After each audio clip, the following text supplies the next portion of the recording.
First of all, I know what to say. We have two Christian journalists with us this morning, and they are wanting to set on board some of the wonderful truths of the Bible. We'll put it that way. And I've already said to them as an opener that the King James Version of the Bible is the best translation that there is available. Simply because, number one, it was written in simplicity. No words carry more than 3 syllables. Most carry 2 or 1 syllable.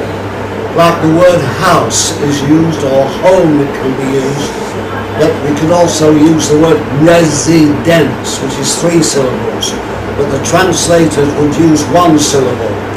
That means that you can memorize the King James Version very easily. And not only that, the company of believers who translated it prayed and fasted for 21 days before they actually worked on the translation. So this means that it is a spiritual book of intensity. It covers a period of God's dealings with humanity for 7,000 years. And I'm now going to give our journalist friends the calendar of those 7,000 years very briefly.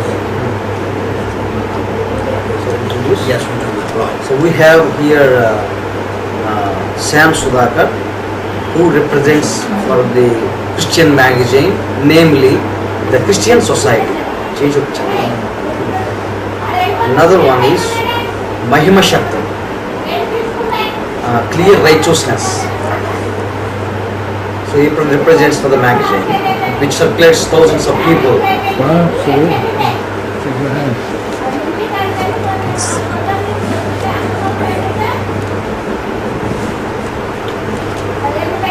So we start with our first created man, Adam, who means the first man, or red earth is another translation of his name. మరి మొట్టమొదటిగా ఆది మానవుడైనటువంటి ఆదాము యొక్క చరిత్రలోంచి నేను ఈ యొక్క మాటలు మాట్లాడాలని ఇష్టపడుతున్నాను. Adam lived at 900 and I'm never sure it's 20 or 30. I'll make it 30, make it a bit longer. Adam lived 930 years old. ఆదాము దాదాపు 930 సంవత్సరాల వరకు జీవించినట్టుగా మనం చూస్తున్నాం. So he covered the first 1,000 years. మరి ఆదాము జన్మించిన కాడి నుంచి 1000 సంవత్సరాల భూగోళానికి వయసు వచ్చే వరకు నేను బ్రతికినట్టుగా చూస్తున్నాం. Just after Adam died, Noah, the great prophet Noah, was born. ఆదాము చనిపోయే సమయానికి ఒక గొప్ప ప్రవక్త అయినటువంటి నోవాహు జన్మించడం జరిగిందని బైబిల్ గ్రంథం బోధిస్తా ఉంది. He was born in the year 1056 from the beginning. ఆయన జన్మించినటువంటి పరిస్థితి చూస్తే 1056వ సంవత్సరం, అనగా భూమి పుట్టిన కాడి నుంచి చూస్తే 1056వ సంవత్సరం నాడు నోవాహు జన్మించినట్లుగా మనం చూడవచ్చు. He lived 950 years. ఆయనేమో నోవా గారు 950 సంవత్సరాలు బ్రతికారు. So Adam and Noah covered the first 2,000 years of time. నోవాహు ఆదాము ఇద్దరు కలిపి దాదాపుగా 2000 సంవత్సరాలు వాళ్ళు ఇద్దరు కలిపి జీవించారు అనేటువంటి విషయం. 2000 సంవత్సరాలు, మొదటి 2000 సంవత్సరాలు వాళ్ళిద్దరూ ఉన్నటువంటి సందర్భాన్ని చూసుకోవచ్చు. In the year 1656, 1656వ సంవత్సరం నాడు we had the great flood of Noah that covered the earth, the water flood.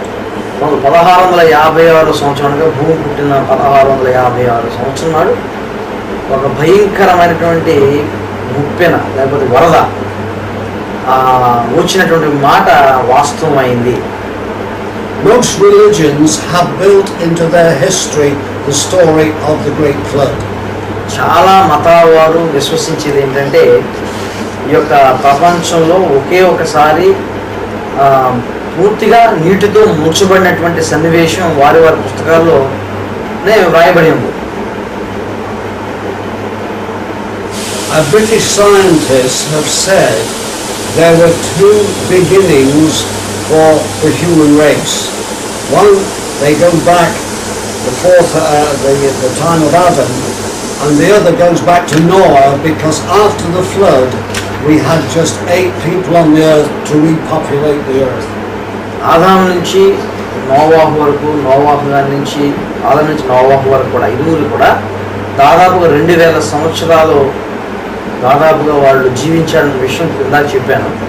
అయితే వారు జన్మించి చనిపోయే సమయానికి, లేకపోతే నోవాహు బ్రతికున్నప్పుడు జరిగినటువంటి మహా ఉపద్రవం ఏదైతే ఉందో, తుఫాన్ లేదా వరద, జలప్రళయం, ఆ జలప్రళయం ప్రతి ఒక్క మానవుని నాశనం చేసిన తర్వాత మళ్ళా తిరిగి భూమి నింపడానికి దేవుడు యనమండూరు నోవా కుటుంబ సభ్యులను బ్రతికించిన విషయం అవసరం. At the beginning of the 3,000 years, we have King David's birth in Israel. 3000 సంవత్సరాలు గతించిపోయిన తర్వాత భూమికి రాజైన దావీదు జన్మించినట్లు చూస్తాం. And then after to fulfill the 4,000 years, we have the birth of Jesus Christ.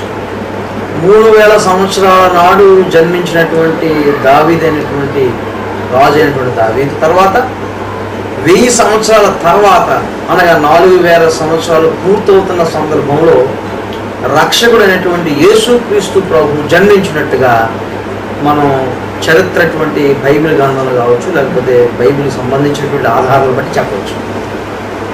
From Jesus till now is 2,000 years.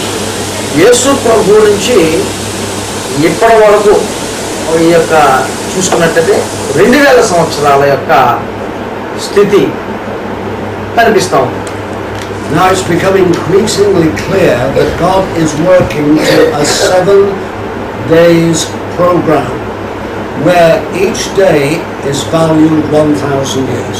బైబిల్లో చూసినట్లయితే వారానికి 7 రోజులైనటువంటి విషయం మనకు తెలుసు. ఒక్కొక్క రోజు 1000 సంవత్సరాల యొక్క నిర్లిప్తత దేవుడు నియమించినటువంటి నియమావళి. ఒక రోజు అంటే 1000 సంవత్సరాలకు సంబంధించి, అనగా 6 రోజులు గడిచినట్లు లెక్కే 6000 సంవత్సరాలు అయింది. 1000 సంవత్సరాలు మిగిలి ఉంది. God himself introduced the 7 days week, and we still have 7 days in the week now. దేవుడు ఏర్పాటు చేసినటువంటి వారానికి 7 రోజులే అనేటువంటి స్థితి ఆయన ఎప్పుడైతే సృజించినప్పుడు పెట్టారో అదే వరకు కొనసాగుతుంది.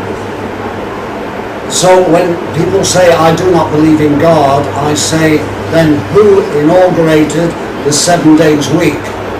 ఒకవేళ దేవుడు లేడని వాదిస్తే కనుక బైబిల్లో చెప్పిన రీతిగా వారానికి 7 రోజులు ఇవన్నీ కూడా దేవుడు నియమించినట్టు నియమావళే. దాన్ని బట్టైనా వాళ్ళు దేవుడు ఉన్నాడు అనేటువంటి దాన్ని వాళ్ళు చెప్పుకోవచ్చు. Why not 8 days, 9 days in 1 week? వారానికి 8 రోజులు ఉండొచ్చుగా, 9 రోజులు ఉండొచ్చుగా అని పెట్టుకోవచ్చుగా, అది లేదు. So we know God introduced the 7 days week. కాబట్టి దేవుడు 7 రోజులు అనేటువంటి ఒక విధానాన్ని తీసుకురావడం అనేది ఒక విషయం. 6 days he worked on furnishing the world as we now know it, but the 7th day, the 7,000th year, would be a year of rest. 6 రోజులు పనిచేసినటువంటి దేవాది దేవుడు ఆఖరి రోజు ఆయన ఏం పని చేయకుండా విశ్రాంతి తీసుకున్నటువంటి విషయం చూస్తున్నాం. అనగా ఆ యొక్క చివరి రోజు అనేటువంటిది విశ్రాంతి అయింది. That is why we are told to work 6 days and rest on the 7th day. కాబట్టి అదే విధంగా ఆయన ఎలాగైతే రెస్ట్ తీసుకున్నాడు